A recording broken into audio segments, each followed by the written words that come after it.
Okay, so I'm unmuted. I hope those who are on the phone can hear me. So just a welcome to everyone to the Health Research Institute Seminar Series.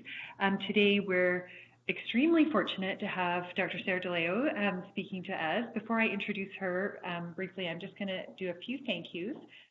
So as you know, this was an initiative that the HRI started a couple of years ago with the goal to bring together health researchers at UNBC from across various pillars of health research. This wouldn't be possible without the contribution of our sponsors. So several schools and departments have been supporters of this initiative, including the School of Health Sciences, Nursing and Social Work, as well as the Northern Medical Program and the Psychology Program. And finally, we have had some funding. The HRI has some funding from Sun Life Financial that supports financially to have coffee, et cetera, for the sessions.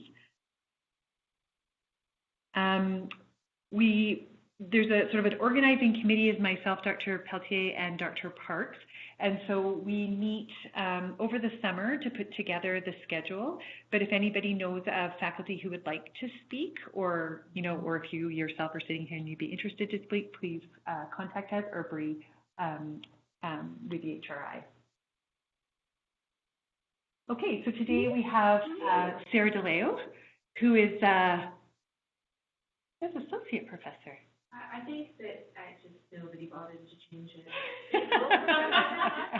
I'm going to change it because we're very proud that Sarah is now a full professor with the Northern Medical Program. Oh, is it? Yeah, and geography. I've been very fortunate, even though I am a biomedical scientist myself, I'm very fortunate to be part of be Sarah's colleague within the Northern Medical Program. I'm not going to, can I let you introduce yourself sort of in terms of the context of where you're here, like where you're, But anyway, so Sarah's a full professor with the Northern Medical Program. She's been with the program now for 12 years? 12 years? Yeah. She's been extremely successful in her career with the Northern Medical Program, currently a Canada Research Chair here at UNBC and also the head of HARC. So I'm going to let her introduce the topic that she'll be speaking to you about today. And then we'll stop for, you'll be entertaining questions, et cetera? Oh, yes. Yeah. And we have little exercises which can't entirely have anything on film that they can follow along. Okay, so there will be some, she just said there, if you couldn't hear her, there will be some audience participation, so get yourself a pen and paper ready if you're on the phone. Thanks, Sarah.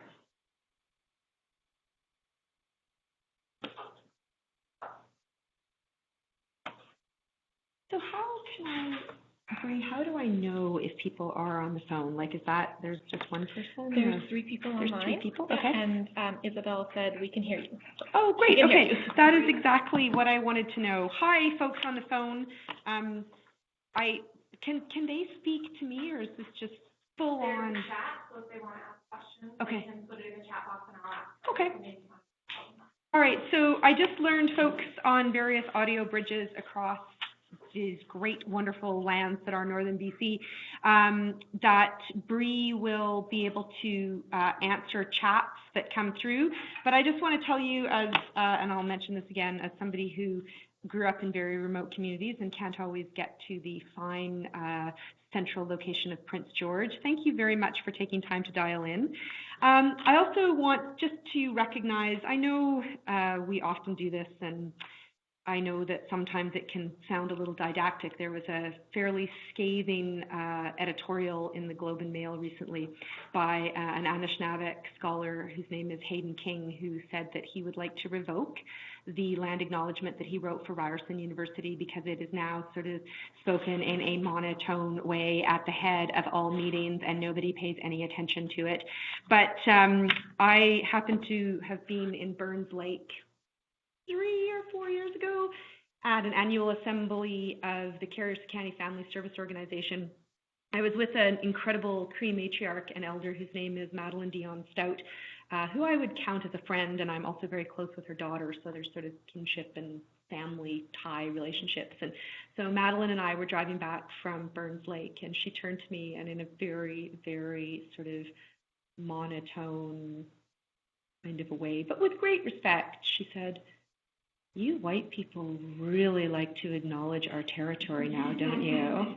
And I just felt myself like, oh God, that she was just so, and she didn't mean it in like a jerky way, but I realized that it really, you know, and look at Hayden King's scathing commentary on sort of turning land acknowledgements into a kind of route activity at the top of memos that sort of are, you know, and people can't even really say the words and the territories of people they're naming, and they have no idea. And they think that that's going to be good enough to sort of stand in lieu of the fact that we're all on, in British Columbia, completely untreated land where, you know, the RCMP are busily standing in for the state and for corporations to plow through pipelines for gas transmission. Anyway, those are my politics written on my sleeve, but I do want to say we are here today on the unceded traditional and contemporary lands of the Lheidli T'enneh, and I'm not particularly interested in saying thanks for that because I wasn't invited here. You know, my dad was born in the Netherlands, came over to Canada after World War II, and he didn't ask permission. He was fleeing Nazi-occupied Netherlands, and I happened to be here because of that.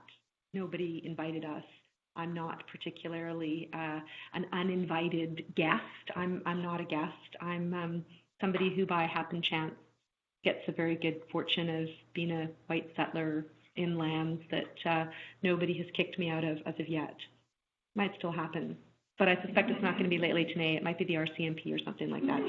Anyway, so another full disclosure. So yes, it's funny, I was in Vancouver recently and a William elder said, "You need to lift your hands and say Hajka," which is thank you. And she said it with such force. I was like, I'm never going to be able to do that. I would just be so awkward. But I am super thankful to be here today. And I do think, just by way of a little lesson, if you are acknowledging territory, think about storying that recognition, because otherwise you really are, in the name and words of Hayden King, fetishizing what is an incredibly important action. And that's not me. Read it in the Globe and Mail. Look at it on CBC. Hayden King is his name. So another disclosure, I really would have expected like 200 people here. I know. Don't, Sarah? I mean, those of us involved in health research in Northern BC, those of us who know, this is easily a 100-person sort of activity. But there have been some challenges around scheduling in our fine institution of recent. So, folks on the phone, thank you very much for taking time out of your day. And I'm going to actually just sort of go through this in a very hopefully collegial, fun way. I've got a couple of exercises for us to do.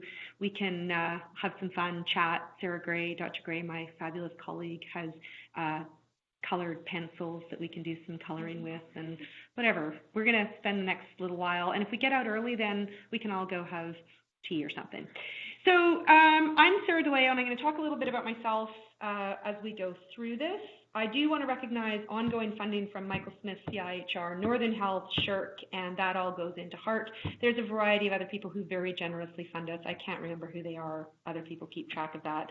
I barely know what money comes in and how it goes out, but people buy things and then stick little hot pink things. I'm chiding grad students in our audience. And there's Lisa Monroe, who makes my life go around. So this is great, you guys. Here's my opening question for you. Lisa, remember to try to answer this. Can you, just anybody? Oh, I do at the end of the day also have a book, and if somebody on the phone wants to get really involved in this, I have a giveaway book because it just came in the mail. What's a tool that we've all used in the last 10 minutes? Okay. I haven't used a cap in the last 10 minutes. Yeah, all of us. We've all used this tool. I haven't used a pen. Yeah. Are you phone or a computer? Yeah, close. It's also something that we have in common. Lisa Monroe in the back, folks, is going where I'm wanting you to go. What did you? Yeah. Our brain. That's very close. In fact, I would say that's true. I might think about, what was that, Sarah? Ears. Yeah. I'm going to classify brain, hands, and ears as organs more than a tool. It's funny. Mind? Oh, you are getting super close. You are getting super close. And this is something that it might surprise you, but the thing is this thing that we all are using, we're using it actually right now, is something that very rarely gets critically interrogated.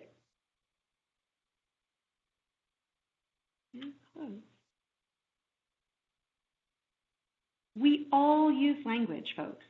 And by language, I don't mean like this oration business that's coming out of my mouth. I mean language in its full spectrum of things that are in a toolbox. Be that my partner is a visual artist, so Briar talks all the time about visual literacy and, communicating via the visual narrative. Whatever. Have you written any poetry? But so the weird thing about language is it is one of the most incredibly fundamental aspects, actually, of sentient creatures. So my cats have language. Oh my God, my cats have languages, right? One of them, whenever she's cranky, she stands in front of the food bowl. She's not hungry. She just doesn't want the other cats to have any food. She just stands there like this. And she is communicating wild and crazy things. The other two, the boys, they're not as smart as the female. I need to say no more on that. They also communicate all sorts of things. And they use body language, their whiskers have languages. We all use languages. Written languages, visual languages, oration languages, body languages. The thing that I spend a lot of time thinking about is written representations of language. Because again, most of us write, especially in the global north, but also in the global south, across cultures, people write. But we don't actually think about the critical kind of components of what writing is. And it frames the way we think, the way we do research, the way we teach, the way we engage. And yet it's like it's this neutral thing that we just all do. We just bang out PowerPoint presentations, we write out a paper, and we don't ever really think about the tool of writing or the thing that it is representing, which is usually language components. And that's something that I think should not go as unsettled as it currently does. We really need to unsettle our ways of engaging with this tool that we all use all the time. So these are sort of very large, and the folks on the phone can see, Bree and Rachel, they can see slides. Okay. Oh, awesome. Really, I can't help myself. I'm just a ham. So these are some of the broad kind of conceptual questions that I ask about language and about writing. Like, how is it that we think about and then use and then put into practice? Of course, these are super important questions in terms of clinical, and I'll send you this deck, Laura. You can have it for your own edification. Is it? Oh, is it? Okay, thank you. Okay, here, just hold on a second while I pull it down and write. So I'm really curious about these tools that we use. And I'm curious about what are the implications of thinking critically about the tools that we use. And then, of course, because my uncle is a drunken commercial fisherman and I come from people who live in working logging camps, they're always like, so my mom doesn't, for instance, I don't think my mom really thinks I work a lot of the time. I think she thinks that I just type into a computer. But see, if Mom, you ever watch this, but she always writes to Dr. DeLeo, now that I've got my PhD on I find it very embarrassing. But most people, when they think about academia, are like, who are those talking heads who get paid too much to do nothing? They don't have real jobs. And so one of the things that I always try to do is sort of say, well, what does all of this look like on the ground and in action? Like if I was to explain this to my commercial fishing uncle on his 12th beer, what would I say? And I'll get to that at the end of this presentation. Apparently, I'm also not supposed to lick my hands and then touch my face, but whatever. So what we're going to do today, we're going to have loads of fun, folks. I'm going to try to take you through some gaps in health and medical care, research, education, theory, and practice, because I'm in a faculty of medicine. I don't conflate health and medicine, and I want you to know I know that there are very, very significant differences, and that medicine should not stand in as a panacea representation of health, because medicine is a highly disciplinary, structured modality of thinking about things, whereas health is more than just the absence of disease. So they're not interchangeable. But with that in mind, I'm going to say that the humanities and the arts, which is what I'm going to talk about, have something to say to both health and medicine. And if you want me to give you papers that I've written where I parse the two apart, I can do that as well. But for the sake of this discussion, I'm going to do a little bit of conflating around gaps that are around and gaps in health and medical care, research, education, theory, and practice. And then I'm going to talk to you a little bit about the humanities, because I think a lot of people, well, if we were in the English program or the gender studies program, they would know a lot about what I'm talking about when I talk about the humanities. But lots of us in health sciences have no idea, like, what are the humanities? What is the art? Like, do I have to be able to color to deal with that?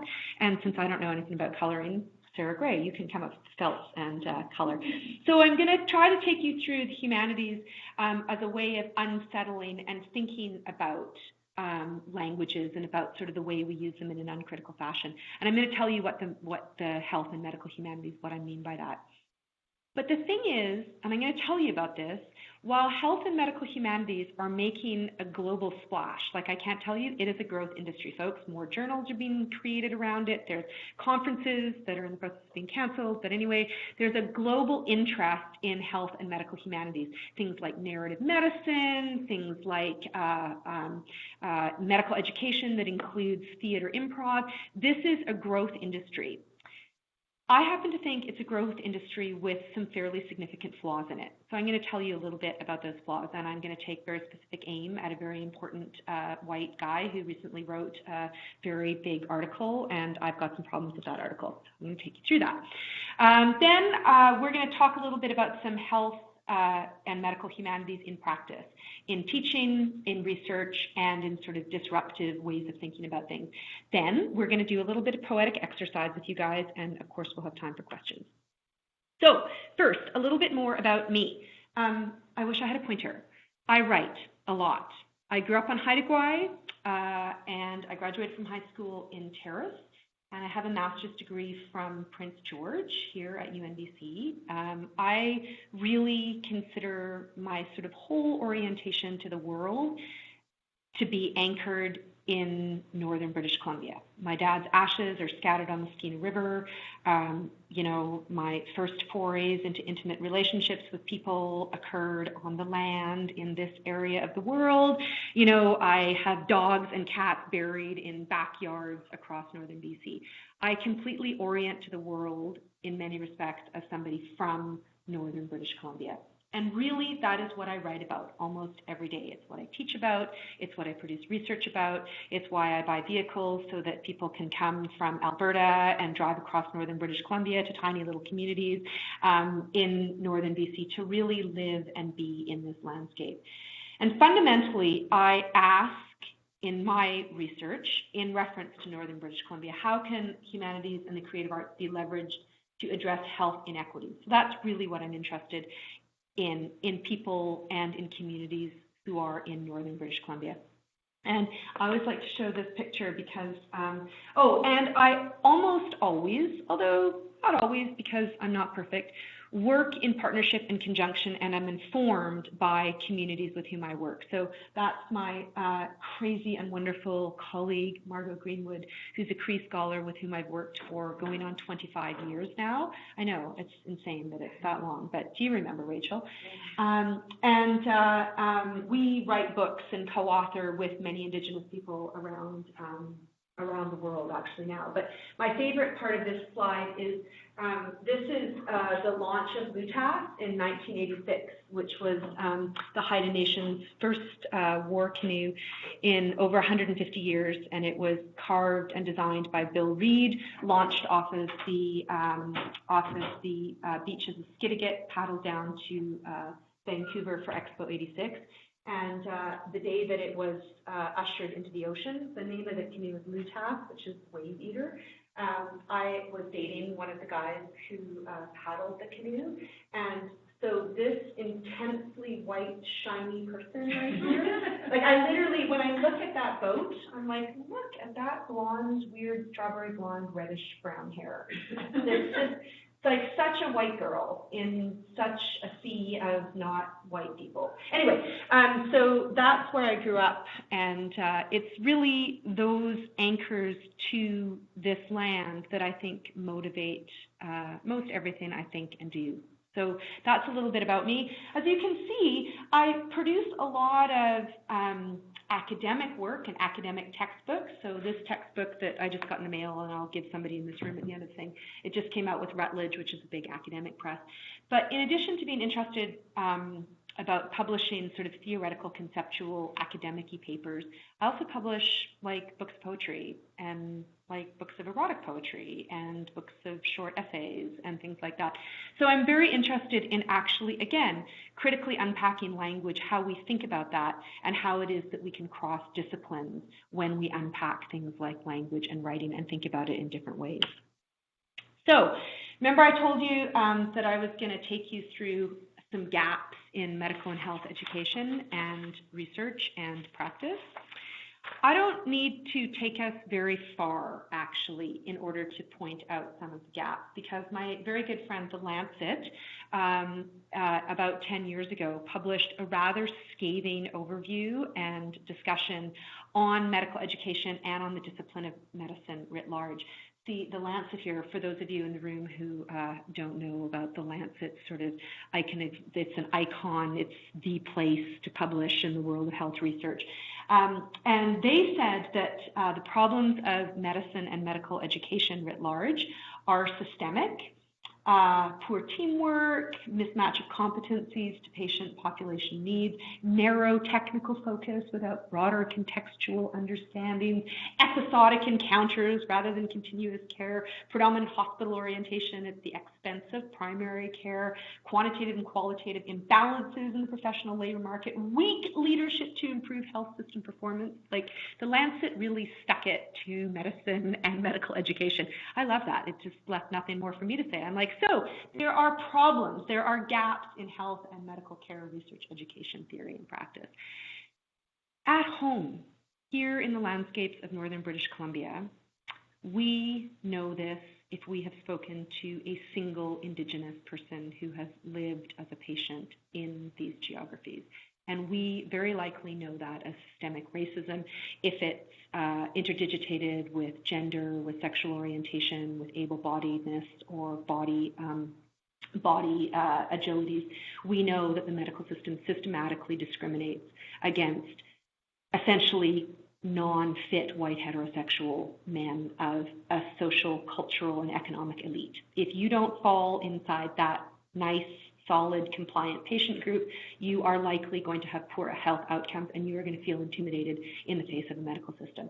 So that was specifically addressed in Canada's recent Truth and Reconciliation calls to action, where in the calls to action, they actually state with no sort of ambiguity, medical education and the discipline of medicine has to instill skills-based training in intercultural competency, conflict resolution, human rights, and anti-racism.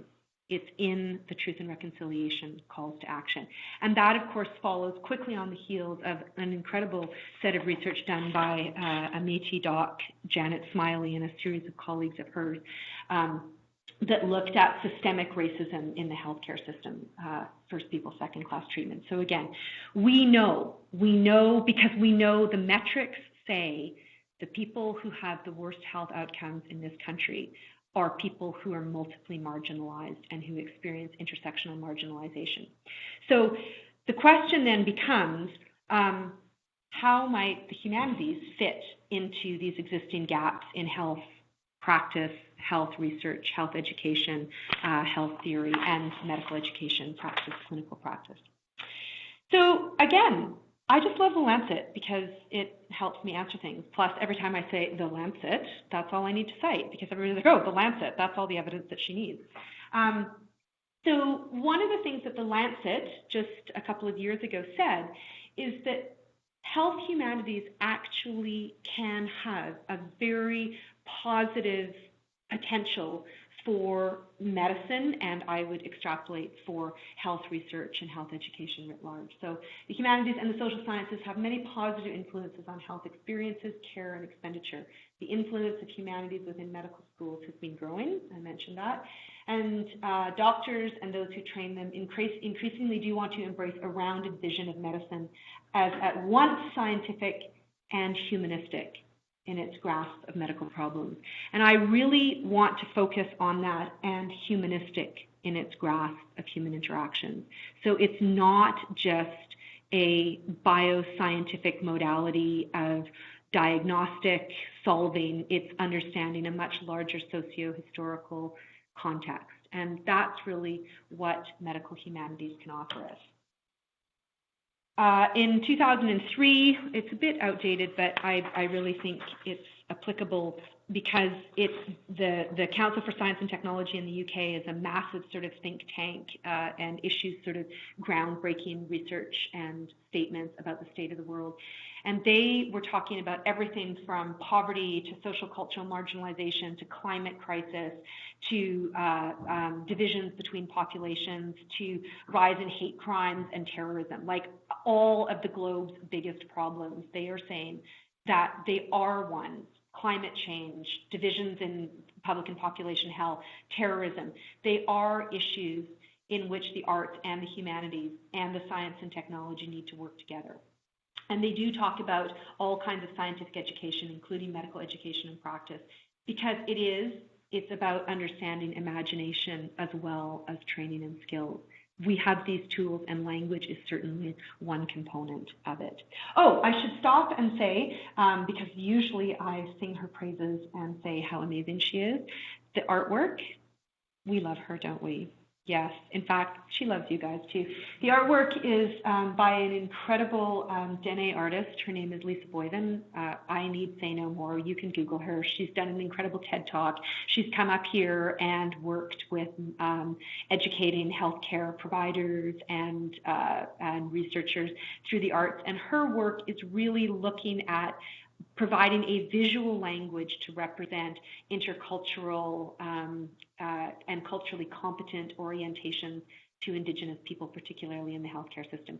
She gave an incredible set of lectures on the micro-visual narratives that are embedded in all of her work. So strawberries have representations, feet also have representations, the caribou antler.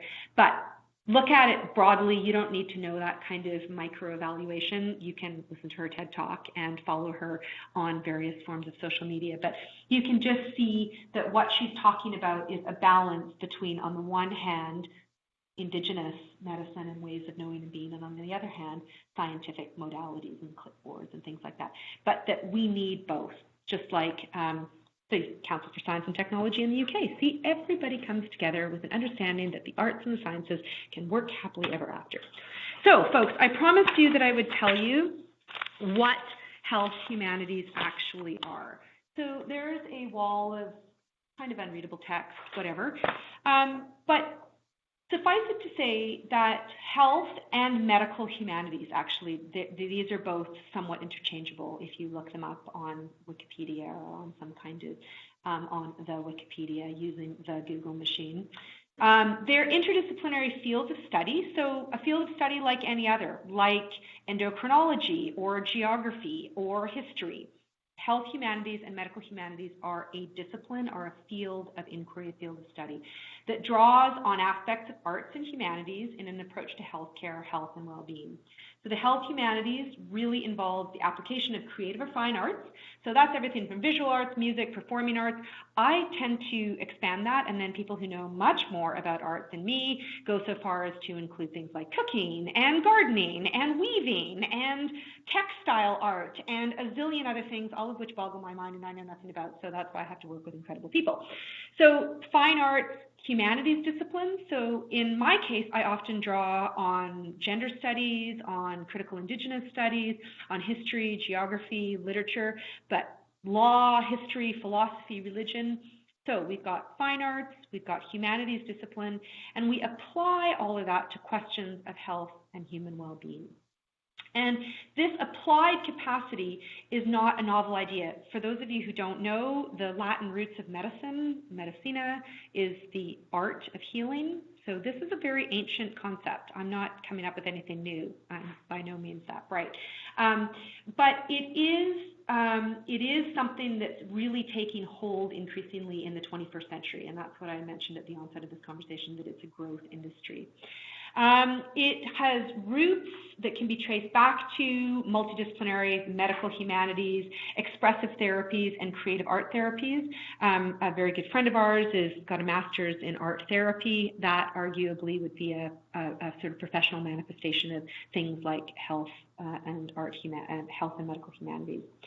So it's fundamentally, it's a way of seeing questions about health and medicine and human well-being that move away from positivist scientific approaches to constructivist or open-ended humanist ways of understanding these questions about human health and well-being.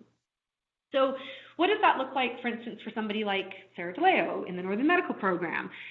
Well, you know, usually I'm just sort of running around, not really sure which way is up or down or whatever. But when I'm thinking slightly more rationally, I can be very concrete about what my research does. So I combine humanities and literary and creative arts method, and I can combine those with critical methodologies. So, for instance, storytelling, narrative, discursive analysis, autoethnography, poetic, visual analysis, literary nonfiction, critical anti-racist theory, feminist theory, indigenous-informed exploration, all of those critical sort of thought processes. With social science, so, and by this I'm talking things like focus groups and in-depth interviews, close readings, thick descriptions, thematic analysis. Those are all tools that those of us who are social scientists in the room will know well. And I combine these things to look at, and I apply them to questions of social injustice and social determinants of health. So things that we know are determinants of health, like geographic marginalization, colonialism, social economic status, gender, and indigeneity. So I take these basket of tools that are informed by creative arts, I take baskets of tools informed by the social sciences, and I apply them to questions of human health and well-being. So, as I mentioned, there's a growth industry in the world of health and medical humanities. Lots of people are writing about it, and take care of yourself, Lisa. Have a good afternoon. And they are often anchored in sort of ancient or at least long-standing ideas. And I can tell you, because I spend a lot of time reading this literature, that there really is an ascendance of discussion about medical and health humanities. And with that ascendance are many more calls for humanism in medicine and humanities in health. And those calls are really, I just can't tell you quite enough how often they are being led by people who do not apply any critical theory lens to anything. This particular article, which just came out in September of last year, October of last year, it has not a single reference to a woman. It's not written by, like, I'm not even talking about intersectional issues here of race, sexual orientation. I'm just talking like, is there a girl anywhere within 20 feet of this paper? No, there's not a girl in the citations. There isn't a girl in any of the patient representations that he talks about.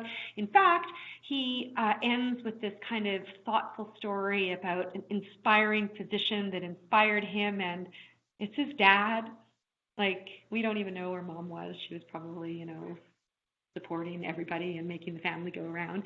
So I think that in this ascendance of conversations about medical and health humanities, and often in the use of arts and the uptake of arts by medical educators, by healthcare professionals, what's forgotten is a massive, contentious, disciplinary conversation that's been going on for the last 30 years in the humanities and visual arts and literary arts world, where people are like, no, you can't just randomly draw on all just white straight dudes. Like, that's not cool anymore. But when we impose poetry in short bursts in medical education, we just kind of randomly choose T.S. Eliot and E.E. Cummings and white guys who are historically important. And we don't apply the very well established critical lenses that actually go hand in hand with years of work done by feminists, by queer scholars, by Indigenous scholars, by anti-colonial scholars, by radical race theorists in the humanities. So while there's this giant uptake of people thinking about the arts and ways to apply the arts and humanities in places like education, or medical education and medical research and health theory and health research, what doesn't translate into that uptake and into that application is all of the critical work that's been happening in departments of humanities for the last 30 years. So that to me, and it is completely evident when you start looking at the literature. It's like arts are these really nice, friendly things that are just going to make everybody feel schnoogly together, without problematizing that the arts also include horrendous propaganda, that the arts have been, they produce people like, Harvey Weinstein. Folks, the arts aren't just super nice cultural landscapes that we can just cheerfully pick up and drop down into health and medical research, education, theory, practice, teaching, and all the rest of it. So I think that's something that really we have to shine a spotlight on that if we're going to expand what we mean and what we do by health and medical humanities. And we really need to look no further than this was published in the journal Academic Medicine. So it was a commentary. It's been extremely well reviewed. People were so happy that there was this very important commentary piece written on the need for humanism in medicine. And I read it, and I just wanted to stick a fork in my eye. I'm in the process of authoring an entire keynote talk just skewering this. But anyway, so now that I've said there are these problems, people might rightfully ask me, well, okay, so Miss Nitpickier, you just pull everything nice apart all the time, there's a word for that, especially when it's applied to women, but it starts with B. But I'm not always that.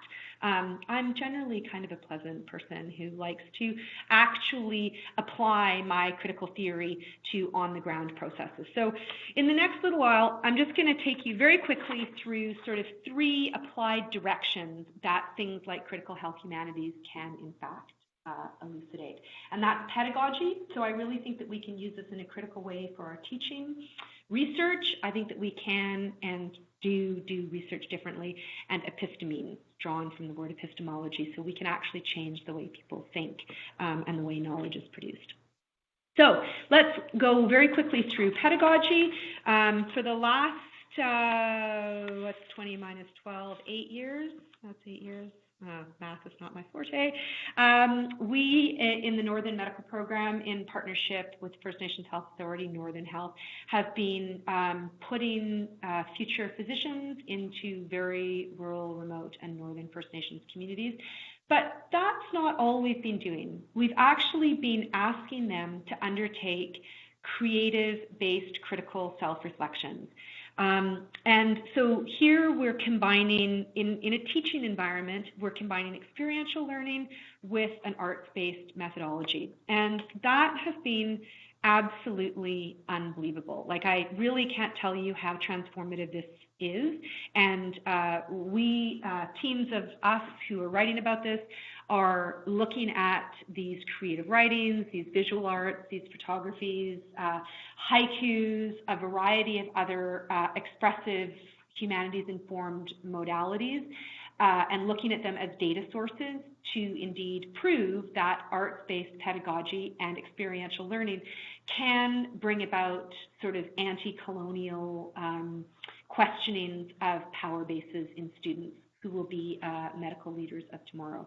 So I'm sure you guys have read all of this, but it's transformative for the students. And I guarantee you it wouldn't be that transformative if we didn't ask them to undertake arts-based reflection processes while they're in community. Some of our students express their reflections through visual languages, through visual narratives, and really through creative, sort of more narrative and literary writing that isn't didactic, that isn't scientific in its modality, are able to fully express the kinds of transformations that they experience in community.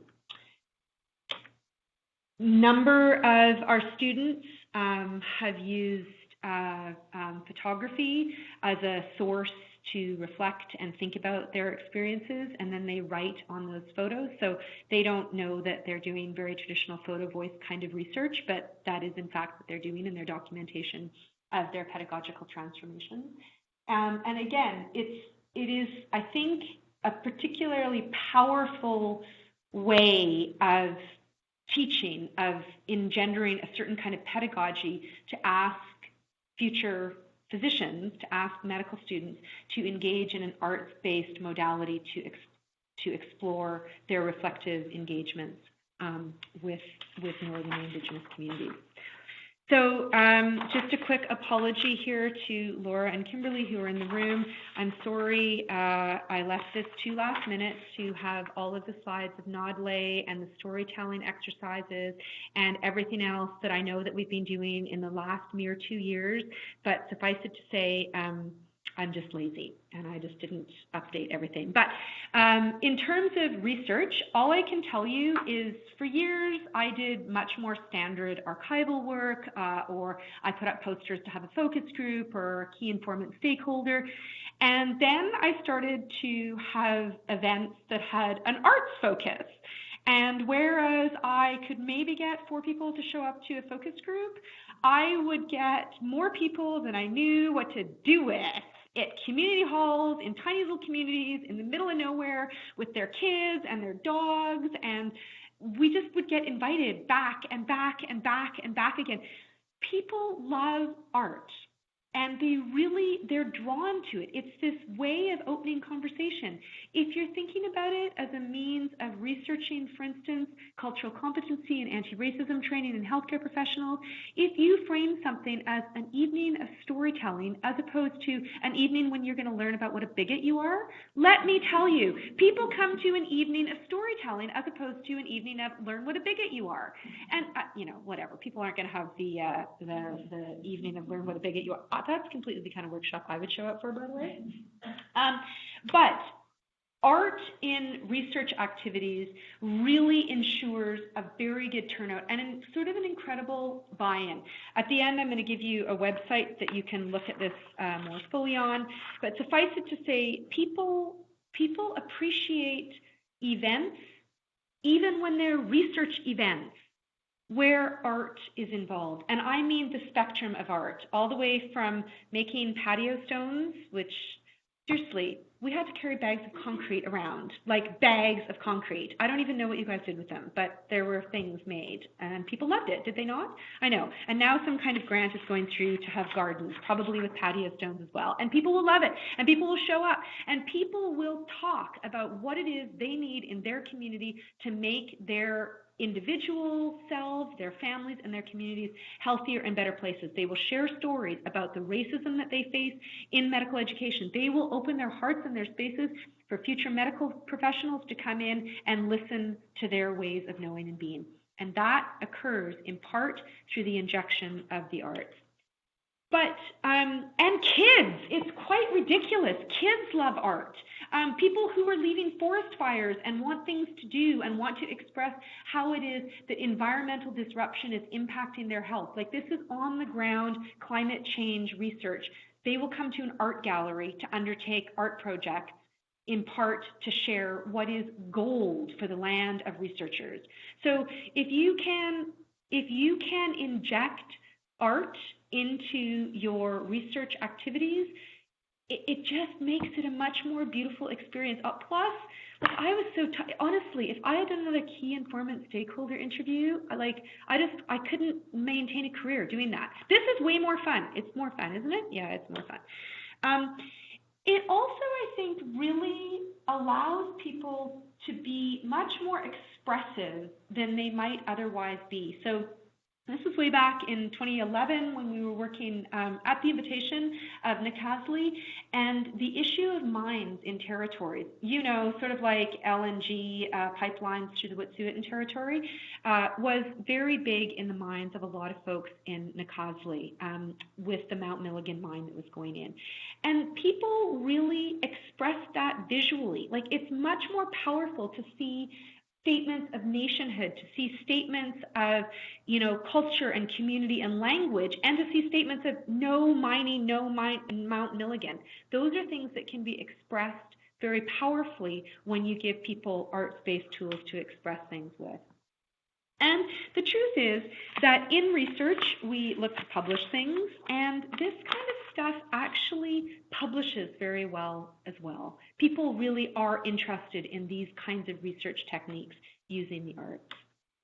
Finally, I'll just end by telling you I'm very interested, again, and we'll close with a conversation about language, in the ways that arts can allow us to think differently about a tool that most all of us use all the time. And certainly if you're in academia and you're writing, it's a tool that all of us use and tend to think very, very uncritically about.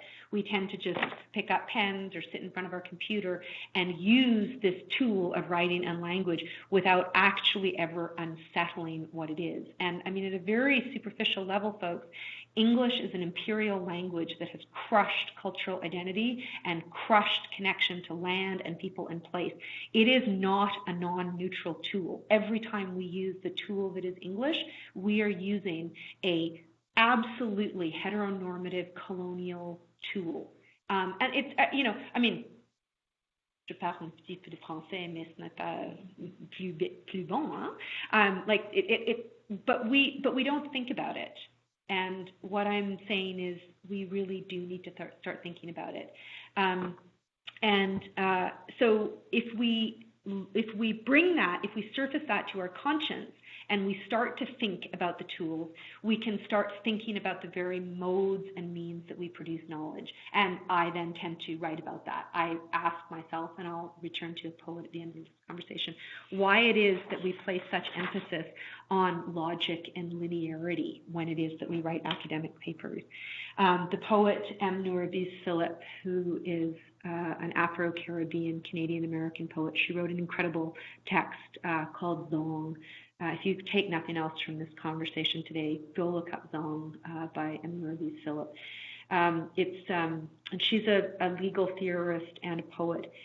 And for those of you who would like a little insight into my heritage, the Dutch were phenomenally terrifying slave traders. The Dutch ran slaves across from Africa into the Caribbean, down into the Americas. The Dutch were particularly heinous in their trading of human beings. And M. Nourabiz Philip writes about the ship Zong, which was a Dutch slave trade ship. And at the point of time that Zong was moving human beings, women, children, and men, back and forth for purposes of slave trading, it became wildly apparent to those that were running those ships that many of the people were worth more dead than alive, because the insurance that the company had taken out on their heads was worth more mid-sea than the food that they were being given and that they would be traded for when they arrived in the Americas. And so they just threw women and children overboard and then collected on insurance premiums that were on top of these folks' heads and beams. And what M. Nourabiz Philip asks is, what are we doing when we use language to try to make sense of that? What are we doing when we try to, for instance, in my world and in the world of Northern British Columbia, make sense of things like residential schools or racism in the healthcare system, or the fact that Indigenous women are going missing at unprecedented rates across a highway that runs through our backyard? What happens to the human psyche when we use language to try to make sense of that, when we translate it into sort of a linear kind of narrative? And what M. Nourabiz Philip says is, we are doing a second injustice to an already existing injustice. And her response in Zong, which is absolutely magically incredible, is she takes all of the insurance and legal records that turned, through language, people into property that were expendable, and she slowly erases all the words as she goes through to the end of the book. She's like, we shouldn't be using language to make this logical, because it's not logical. And it shouldn't have a second violence done unto it. And I think we really do, from an epistemological perspective, need to think about that tool that we all use and that we often manifest through writing, and ask ourselves, what are we linking into when we pick up a pen? I mean, that's the same tool that the people who owned Zong used to turn human beings into property. The same tool that people will have used to sketch out policies behind residential school. It's the same tool that physicians will use to write people off as diagnosed in this way or diagnosed in that way. It's the same tool that allows some people to have much more power than others on this globe. And sort of thinking through that, I'll just take us up to the top quote, which is by Lawrence Paul Yazgowalton. I think I said that right. But two Indigenous art theorists going to an exhibit of his where he shoots the Indian Act. By the way, it's quite a phenomenal intervention. He takes a shotgun and shoots large renditions of the Indian Act. And Tanya and Karen, Tanya Willard was just hired in the Visualized program at UBC Okanagan, say, I have never been more uncomfortable. And that's a really good thing. And I think that's a powerful kind of motivator for a lot of critical humanities. It's okay to be uncomfortable. That's a really good thing. We shouldn't be comfortable. We shouldn't be comfortable with the fact that insurance allowed a Dutch corporation to insure people and make them worth more dead than alive. We shouldn't be uncomfortable that we have massive movement of millions of human people as property across waterways, which is the foundation upon which American wealth is currently built. We shouldn't feel comfortable with the fact that we're all on absolutely unceded territory that the state supports by driving pipelines through armament and deployment of our CMP. If we're comfortable with that, in my mind, there's something wrong. And so we do need to think about that discomfort, and we need to hold it, and we need to figure out what to do with it. With that in mind, I often return to an incredible poet, Billy Ray Belcourt. He just started at UBC Vancouver, and he, in addition to winning the Griffin Award, which is the single largest award for poetry in Canada, he was also a Rhodes Scholar. He happens to be from the Drift Pile Cree Nation, and he's a two-spirited queer Indigenous poet and a really provocative thinker, I think. And this is the first line from a much longer poem called Colonialism, a Love Story. And I've in other work, really parsed apart the importance of this particular line of poetry, but the line of poetry is, colonialism broke us, and we're still trying to figure out how to love and be broken at the same time. And I think that that's one of the things that the humanities can offer us when we think through health and we think through medicine and we think through human wellness, is there are going to be many, many times when we need to figure out how to be broken and how to love at the same time. And it's holding those two things sort of in tension, but in dialogue with each other, that I'm not convinced that scientific modalities will ever answer for us. I think we really do need the arts to think about those sorts of things. So on that note, I have no idea what time it is. Oh, yep, we're about on time. I thought we could do a little poetic exercise. You're going to love this, Kimberly.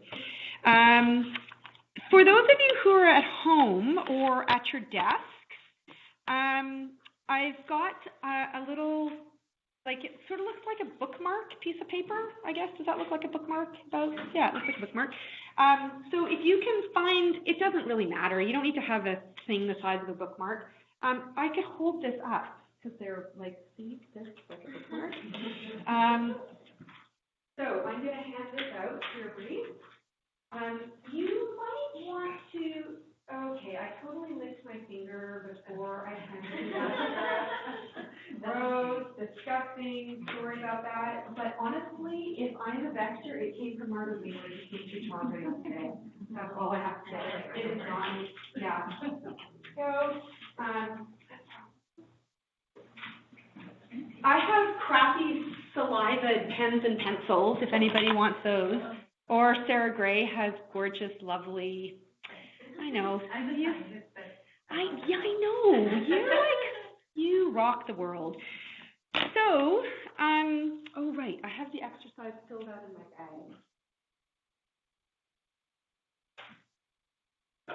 I know, okay, that's another really interesting thing. So Dr. Sarah Gray just said she was nervous. That's the thing, it's this, Sarah. I've never been more uncomfortable, and that's a really good thing.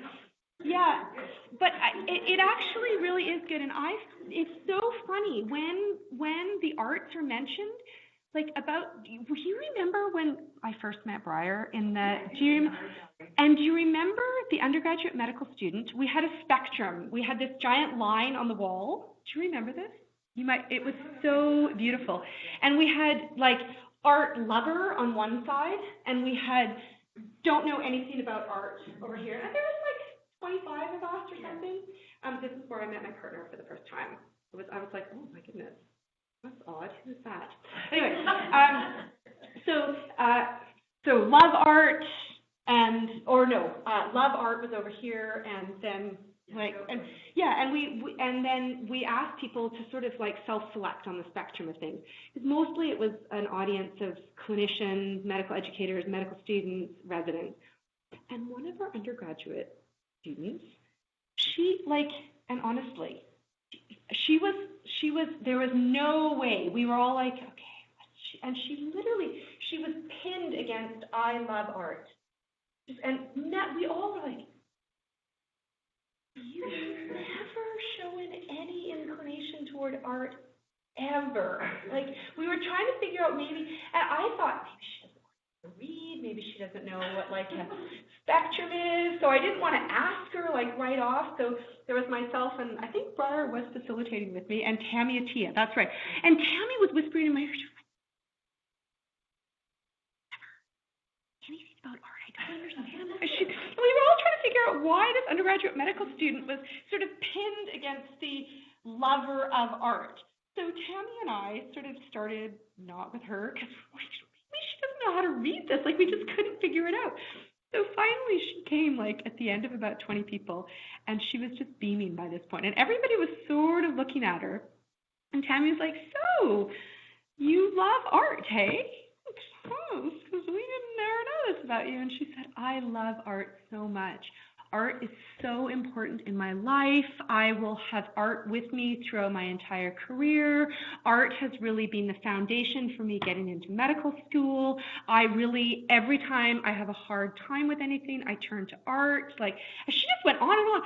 And Tammy and I were like, this is so weird. Like we thought we knew this student. I mean, not super well, but not this. And so finally Tammy was like, oh, because Sarah and I were just wondering, because we just didn't know that art was this important to you. And she just stepped back and she did this and she said, art's my husband's name.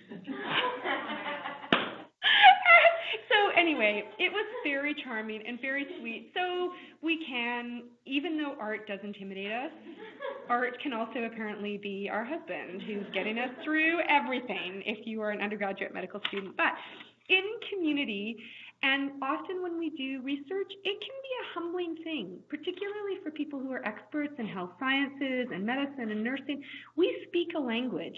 We all have higher education here. My Uncle Valentine would not be comfortable in this lecture.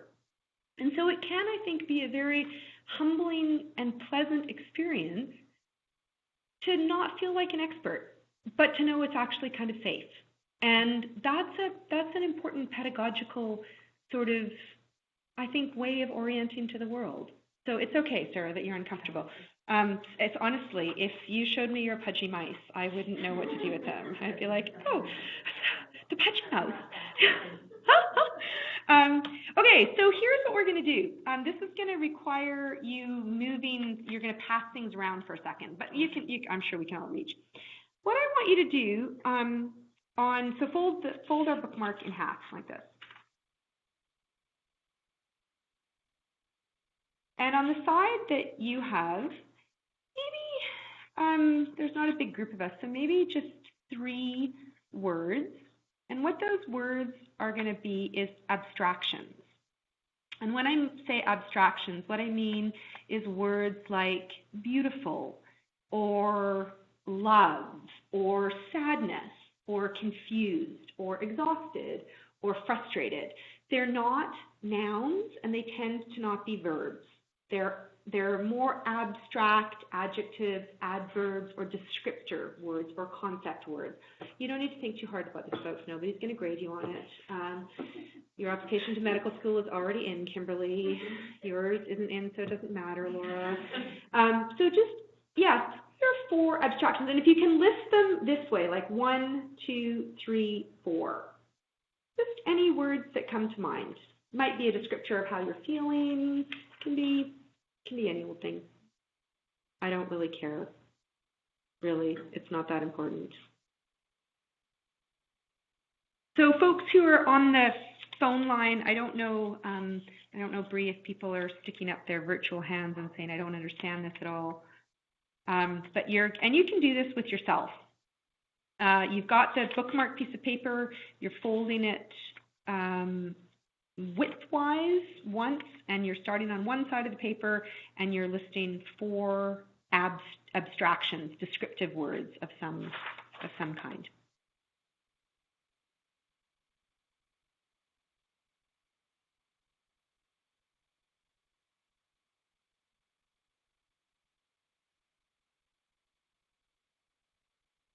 One of the most amazing women that I know, who's sitting beside another one of the most amazing women I know, who happens to be just down the line of chairs from another amazing woman, is looking very confused. Are you okay, Laura? I'm going to make it. Okay, all right. Just for, when I did this exercise with myself in prep for you guys, I put sadness, confused, beauty. I don't really know why I chose those words. Really, it doesn't matter. Like, you could put smelly, you could put overtired. Yeah, just abstractions, sort of descriptor words. We have to, because you're going to exchange things, that's the next part of this little exercise, we have to wait for the person who is, it's okay, but we like her anyway. I noticed that you took hot paint, kind of like the thing that you stuffed in the front of the car. Yeah, that's right. And that's okay, because, so now what you're going to do is, maybe not to the exact person beside you, you're going to turn your paper over so that the person can't see it. And actually, you know what, I'm going to do this, because there's just not, the room is much more packed than we would do this slightly differently. Here we go. My only worry here is if, so don't look. Get your own. No, that's right, yeah. So don't get your own. No, I know that you were hot pink. I know exactly what hot pink is. That's okay. That's okay, Laura. It's okay, yeah. Everybody graded things, but I don't know. There you go. You're good. Okay. So now, without looking, you want to? Yep. Oh, I love it. That's okay. That's okay. You fail. I'm gonna. Just kidding. So what you're gonna want to do now is I want you to look around the room, and I want you to write 4 concrete what you see in a couple of word things. So like gray shawl, or blue pen, or hot water, or white wall, or green chair. Just things that you see. Very non-abstracted, very non-description. Computer terminal, absolutely. Black pencil skirt. Okay, right. Like, yeah, that's right.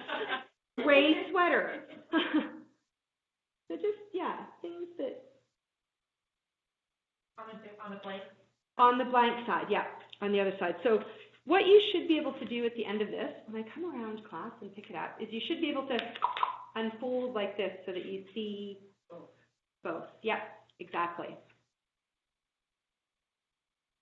Yeah, it is kind of. We're going to talk about the power of metaphor in a moment.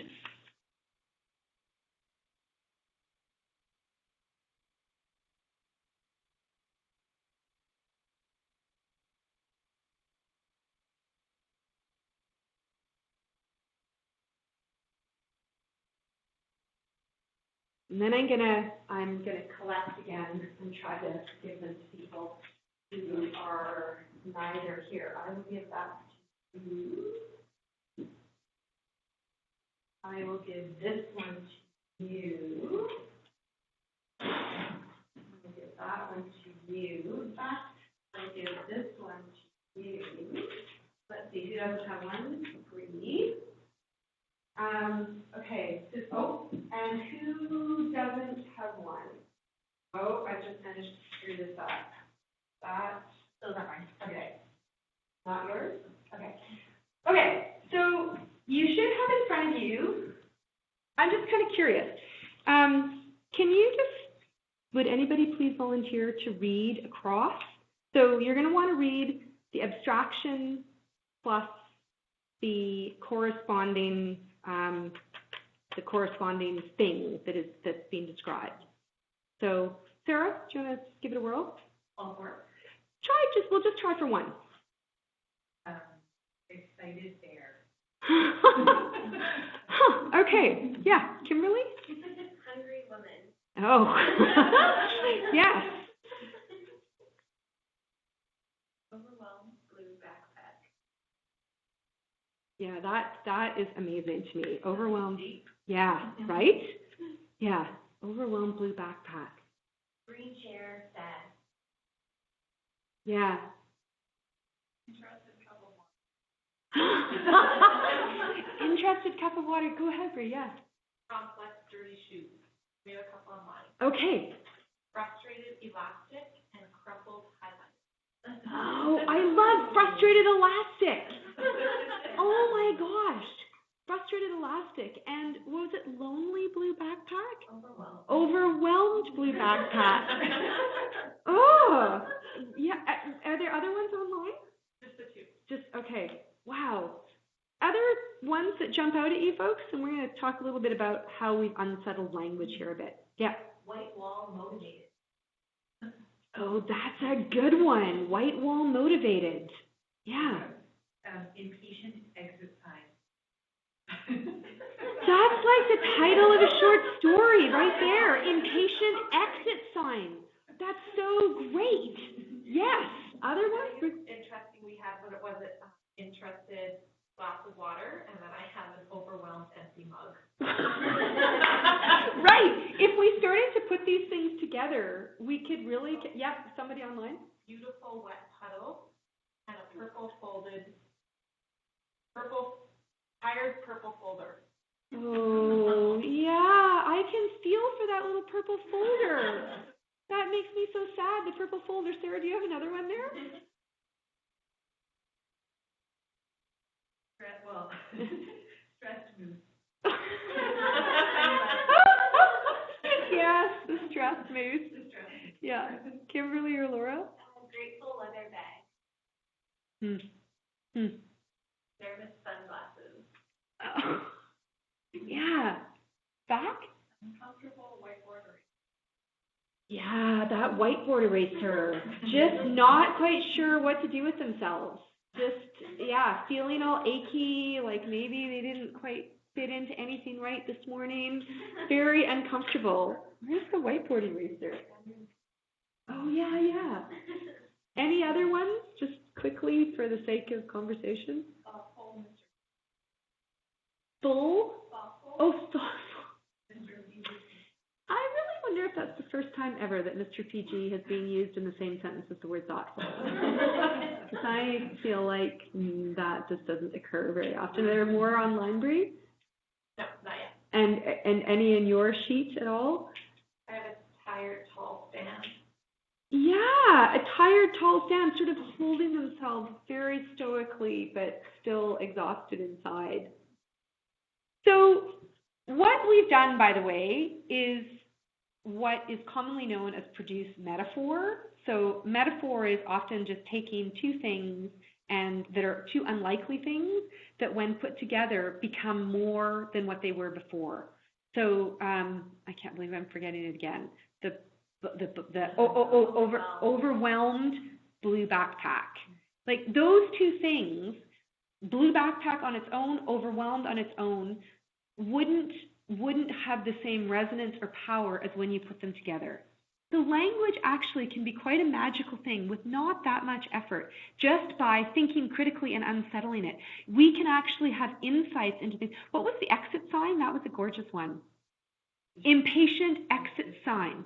Like that is modifying and turning into a metaphoric possibility, an exit sign, in ways that likely are normal, everyday language constructions about exit signs. If I'd said, okay, everybody, can you write 5 words about the exit sign? I bet that nobody would have written impatient exit sign. We tend to follow very rote modes of using this incredible tool that is language. We tend to just sort of, okay, and it's quite amazing. Like most people, if I said, quick writing exercise, write about that exit sign, you would all sort of write something like red, EXIT, silver box, hanging, left-hand side of the room. But impatient exit sign, I can almost guarantee you, would not have come up in that description of the exit sign. That comes about when we're forced into unsettled, poetic, dare I say, humanities-informed or creative modalities of seeing things around us. And that sort of takes me right back to those initial arguments about the problems in medicine and health science and medical education and healthcare, which is that we are approaching things in didactic fashion. We are drawing from accumulated evidence bases that are setting ways that we think about things, but not actually ever really unsettling them. We're not doing anything fundamentally critical and radical with the tools that we use to rethink the things that we know have problems. And I think that that's exactly how it is that the humanities can really destabilize and unsettle for the best health and medical education, research, theory, and practice. And I like to end with something extremely practical. I would encourage you to use arts-based exercises to rethink things. I would really encourage you to try to pop out of route modes of thought and expression, teaching, research. But if you do nothing else, and this is what I would tell my friend who wrote the editorial in Academic Medicine, try to engage in things and in arts that you may not have already engaged in. Just try to get out of whatever sort of siloed mode of expression that we all find ourselves in. I had a geography teacher in my second year of university who said all it takes to be a geographer is to try to walk a different route home every day. And I think that's a really beautiful piece of advice. Try to think outside of ways and kinds of thought processes that you tend to find yourself in. Try to fertilize and expand your modes of teaching, your modes of research, and your modes of expressing and writing and undertaking theoretical work. Think about Eve Tuck's Citations Practice Challenge, and she says, you know, just stop citing all white dudes and everything that we do. They've been cited enough. Think about drawing on Indigenous scholars. Think about drawing on queer scholars. Think about drawing on feminist scholars. Think about drawing on radical, expressions of research and theory that you may not already be acquainted with. Try constantly to move into uncomfortable zones, because I've never been so uncomfortable and nothing has ever been so wonderful. Because we do need to be broken and learn how to love at the same time, and because we should be distrusting the very tools that we use. And I think that that's the humanities' gift to things like medical and health, education, research, and teaching. So I think that is it, other than to say there is the recently established Canadian Health Canadian Association for Health Humanities, and I say this with all bias. I didn't have to have my full disclosure slide at the beginning, like when I lecture in medicine. So the Canadian Association for Health Humanities was created 2 years ago. I'm the Vice President, incoming President of the association. We run a terrific conference called Creating Space, which comes just before CCME, the Canadian Medical Association Conference, Canadian Conference of Medical Education. But I believe that will all be canceled this year, so you can't attend this year. But look for it in the future. And also do take a look at the Health Arts Research Centre website, because people who are much smarter and much more intellectually stimulating and just generally better people than me, they're in this room, tend to update that and do loads of work, which is celebrated regularly on that website. It also has really great practical things about how to integrate various arts-based exercises into your teaching and research and sort of theoretical frameworks in the world. So, and thank you very much, both of you guys, for ensuring that I can come up and talk like I do today, because I couldn't if it weren't for you guys. And I think now we have more than enough time, and we'll still get you out early for a cup of tea, to entertain any questions. So if there's folks who have attended virtually, or people who want to pipe up and ask questions in this room, that would be great. And if not, that is fine too. Questions on silence in the Okay, Sarah, yes, ask a question, please. Just really more of, so as you know, I work a lot in the medical program and around what and yeah. I think there have been some changes in medical education in the short time that I've done it, in 12 years, around integrating, brought other disciplines into medicine and changing the types of students we bring in. This is a really bit of a crazy question, but it seems to me, though, sometimes when we're talking about medical curriculum, they're so full. There's so many, and we just keep adding with this expectation that a medical student should know everything, right? And we actually, after their undergraduate training, they then go into discipline-specific training, which I'm sure in certain disciplines, some people become more, sort of engaged with health systems work versus other people are more technical, et cetera. But we kind of let that fall where it may. Do you think that eventually medicine should actually be organized, like if that's horizontal, like orthopedics, we should actually be maybe training horizontally, where you have people who have expertise in health systems or, do you know what I mean? Because I think at some point to ask our medical students to know, it's more about a way of learning than actually, I think you have to move away from like content knowledge and be more about a way of learning. Because it's just this add. Do you get what I mean? I struggle with it a little bit. It's like, it's making sure that they have a health, have an orientation to health arts, and they should also know about what interprofessional is this. And I guess it just seems to me like, are we asking too much of a training program? Yeah. Well, I mean, I know.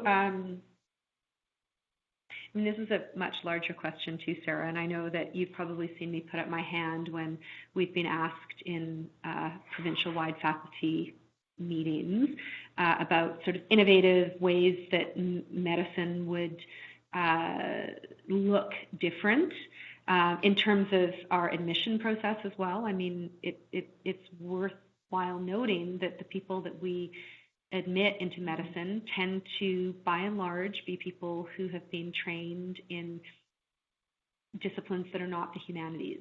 So we already have kind of a rote modality of training in the kinds of folks that enter into medicine.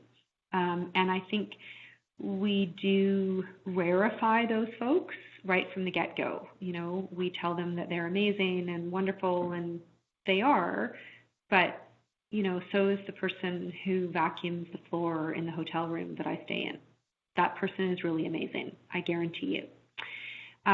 So I think some of medical education's challenge is also overcoming its systemic means of admitting people. I tend to believe, and this is because I'm totally a crazy old school second wave feminist Marxist deep in my heart, that we should have a lottery and have, 300 people whose names are drawn out of a hat every year, and as long as they pass basic criminal record check and are literate. I mean, I think our medical education system is actually that stellar. I think you and I and Paul and Jeff and everybody else could likely take somebody who just says, I want to be a doctor. I'm totally committed to that, and I will give you 4 years plus 2 years for family medicine training residency program. I will give that to you if at the end of the day you turn me into a doctor. And I think we could say, we will turn you into a doctor. And I think then if we get rid of a whack of route memorization and, anatomy knowledge that could very easily be learned during clinical kind of encounters as opposed to textbook learning, and we focus our medical education on the critical humanities aspect of interfacing with particularly marginalized patients, because those are the folks who are the greatest draw on our healthcare system and the people who suffer most at the end of the day by not being serviced from it. That's where we should put our emphasis in terms of medical education, I think. And that's a wholesale transformation from entry into medical school through to the kinds of manners and what we're teaching. Because I really believe that all of our students are intelligent enough to, and do they need to know, challenges of pharmaceutical interactions? I mean, that's something they can look up on their phone in the office in a minute, but they can't deliver that knowledge if they don't know how to make eye contact, and if they don't understand the poetics of the clinical encounter. And I don't know where we teach that, Sarah. But I'm aware that I'm also, I know, yeah, apparently they just canceled it. Oh, so I know, it used to be, yeah, it used to be, and Cuba as well. Okay. So, I mean, but I know also if I were here with a room full of clinicians, they would tell me why it is that I'm a touchy-feely freak. Some would, actually. The more humanistically oriented physicians who have dedicated their lives to remote, marginalized people and geographies, they actually tend to feel that what I really needed to know was how to get over biases, was how to communicate with my patients, how to be a good person, and by the way, not burn myself out. And I think I didn't even touch on the role of humanities as a mode of, just go read a novel and go to another place and don't burn out during your undergraduate medical degree. So I think the humanities also has quite a lot to teach in terms of protecting our healthcare professionals and health researchers and health educators. But I'm not super well known, Sarah, for really super pragmatic responses, because I just sort of think, well, it's not working, folks. We've been at this for 150 years since the Flexner Report, and there's lots of things that are working. Make no mistake. When my dad died, I'm really glad that we had the canon of Western bioscientific medicine behind him. But as the Lancet points out, there's problems. And a lot of those problems are really burdens carried by multiply marginalized populations. And it's that I think somehow we're not touching on. It's like non-compliant patients. What does that mean? And yet it's those folks that are the system's biggest challenges. And I'm not sure that another anatomy or physiology lecture is going to solve that. I couldn't agree more. Yeah. I just think it's not necessarily in place of in addition to. Yeah. We don't ever talk about extension and training because of finance that comes down to. Yeah, and I mean, we also, and I'm aware of this, whatever. I'm not, my feelings don't get hurt particularly easily. We're not going to throw out the current structure. We're not going to just, get rid of it, start again from scratch. So it is a challenge. I'm toiling away right now in my office, writing for a massive transformation grant which is anchored in the idea that we should transform medical education in North America. Let's just do it. Like, why not? What would happen if we did that? What would happen if we, and I think there's interesting movements toward it, and I'm fascinated by the pushback against it. For instance, integrated clerkships. Like, what an amazing way to learn, right? Why is there such reticence about it?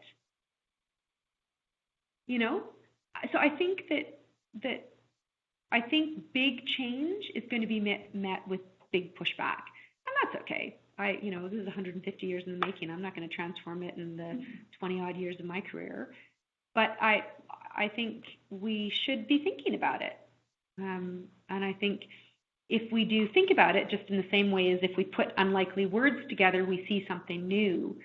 If we think about it, if we surface it, we may come up with some kind of solution. And it may not be a wholesale, complete solution, just tiny little shifts. And, honestly, in UBC's curriculum, I cannot keep up with the number of people who are choosing to do humanities-informed work.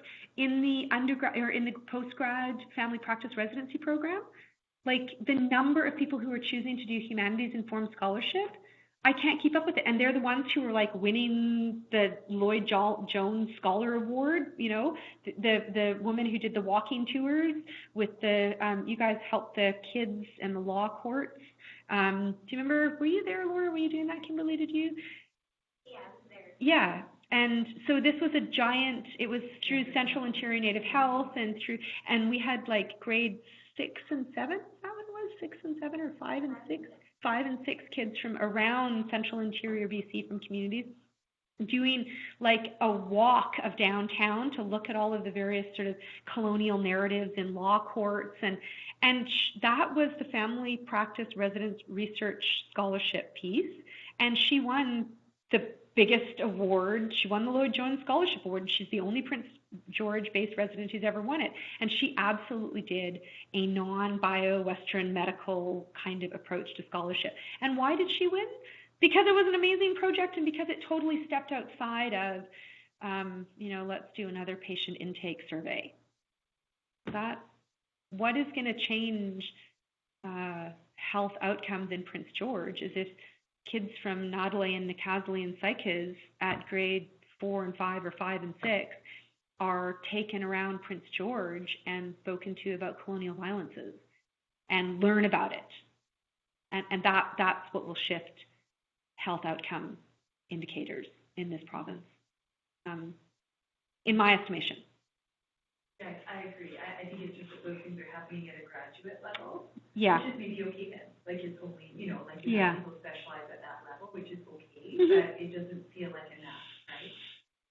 But yeah. Little by little. Yeah, little by little. And, I have undergraduate students writing poetry now and undergraduate medical students, writing poetry and working with sex workers in humanities-informed fashions. And I also think I'm a bit of a dinosaur. You're not, of course, but, for those of us who are aging wildly, like it seems to me that Instagram and image-based languages are what people want to talk about and use as modes of communication. Where do we see that? Which is not to say that our entire medical education curriculum should be delivered through Instagram, because I don't believe in that either. But I think that there's just new generations of professionals who are going to want a more humane environment. And by that I mean a critically informed through the humanities environment to work and teach and practice and live and love and laugh in. And I think that's coming, so slowly. But are there any other questions? I don't want to keep people too long. Any questions online, Bree? A wild, deep silence. Laura, Kimberly, any? You can ask me anything. Okay, not anything. Well, if there are no questions, I don't know if people can hear me from there, but I just want to thank you so much, Sarah, for coming and talking today. As always, so fascinating, so interesting. I think, even though I'm at the opposite end of health sciences, I think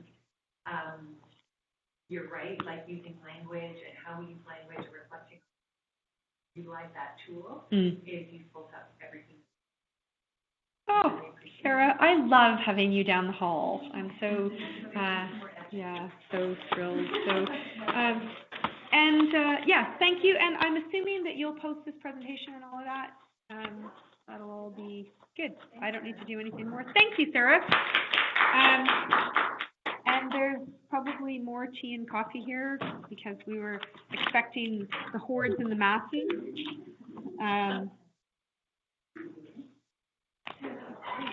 Oh, Sarah, thank you. I love the fact that both of us are